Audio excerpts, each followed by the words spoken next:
राज्यसभा में आज केंद्र सरकार द्वारा पेश किए गए बजट पर चर्चा हुई। इसके अलावा केंद्र शासित प्रदेश जम्मू कश्मीर के लिए वित्तीय वर्ष 2024 से लेकर 25 के बजट पर भी बातचीत हुई।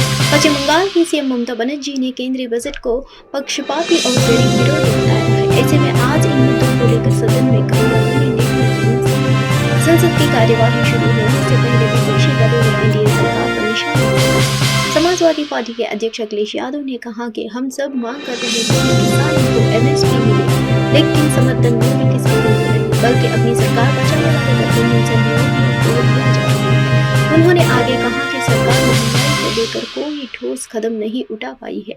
उत्तर प्रदेश को कुछ नहीं मिला है। डबल इंजन की सरकार से यूपी को दोगुना लाभ मिलना चाहिए था। मुझे लगता है कि लखनऊ के लोगों ने दिल्ली के लोगों को नाराज कर दिया है। इसके नतीजा बजट में दिख रहा है।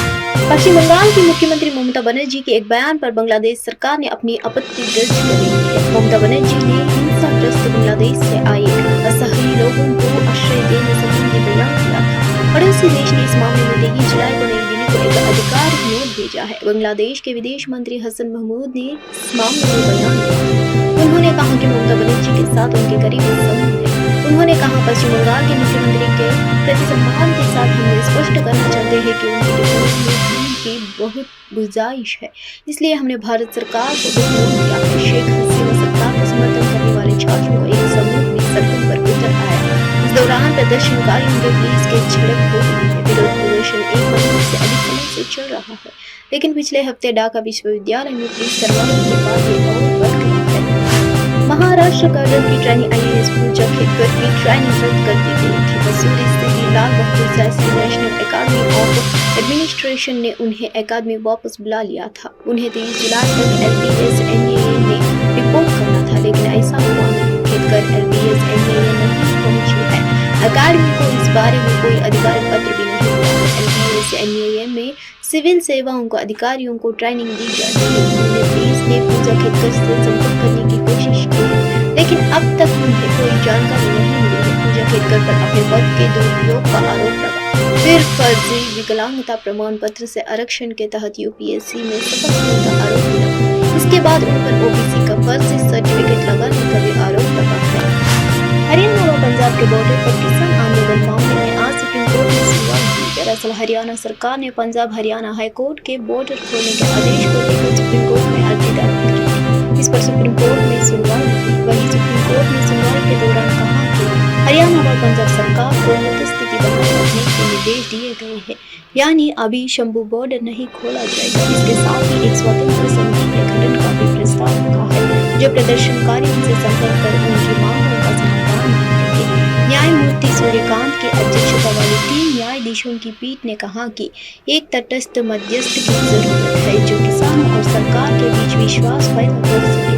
न्यायमूर्ति दीपंकर दत्ता और न्यायमूर्ति उज्जवल भुइया की पीठ ने कहा कि आपका किसानों तक पहुंचने के लिए कुछ कदम उठाने होंगे, अन्यथा वो दिल्ली क्यों आना चाहेंगे। आप यहाँ से मंत्रियों को भेज रहे हैं और उनकी बेहतरीन मंशा के बावजूद विश्वास की कमी है। पीठ ने कहा है कि 1 सप्ताह के भीतर उचित निर्देश लिए जाए, तब तक शंभू सीमा पर स्थिति को और बिगड़ने से रोकने के लिए पक्षकारों को यथास्थिति बनाए रखने दें। शीर्ष अदालत हरियाणा सरकार की उस याचिका पर सुनवाई कर रही थी, जिसमें उच्च न्यायालय के उस आदेश को चुनौती दी गई है, जिसमें उसे 1 सप्ताह के भीतर अंबाला के पास शंभू सीमा पर बैरिकेड्स हटाने के लिए कहा गया था, जहां किसान 13 फरवरी से डेरा डाले हुए हैं। अखिलेश यादव के राजनीतिक जीवन में आने वाले उतार चढ़ाव पर समाजवादी पार्टी प्रमुख ने कहा कि हमने संघर्ष किया। इस संघर्ष का नतीजा है कि हमें सबसे ज्यादा सीट मिली और यकीनन हमें 2047 में हमारी पार्टी की सरकार जरूर बनाएगी। अखिलेश यादव उत्तर प्रदेश के उप मुख्यमंत्री केशव प्रसाद मौर्य को लेकर सोशल मीडिया पर काफी कुछ लिखते रहे हैं। एवं शिखर सम्मेलन में उन्होंने मौर्य पर बातचीत के दौरान कहा, केशव प्रसाद मौर्य के लिए क्या कहना, उनके लिए ऑफर चलता रहेगा, उनकी कोई बात नहीं हुई है। अखिलेश यादव ने कहा कि इस पर मैं कुछ नहीं कहूँगा, क्योंकि एक नई साथी हमें छोड़कर सरकार बनाने के लिए चले गए। इसमें कुछ बुरा नहीं है, वो है जब हमारी सरकार बनेगी और वो वापस आएंगे तो हमारा स्वागत है। एक नहीं कई उदाहरण है जहाँ मंत्री पद के लिए लोग गए हैं और वो मंत्री पद के लिए वापस भी आ सकते हैं। अखिलेश यादव ने कहा कि जो लोग पार्टी को धोखा देकर गए हैं, उन्हें दोबारा मौका नहीं मिलेगा। कांग्रेस साथ गठबंधन और आगामी उपचुनावों और चुनावों में यूपी के बाहर लड़ने के सवाल पर अखिलेश यादव ने कहा, गठबंधन रहेगा और जहां प्रदेश में पार्टी का संगठन होगा और पार्टी लीडरशिप जीतने लायक होगी तो उनकी बात रखी जाएगी।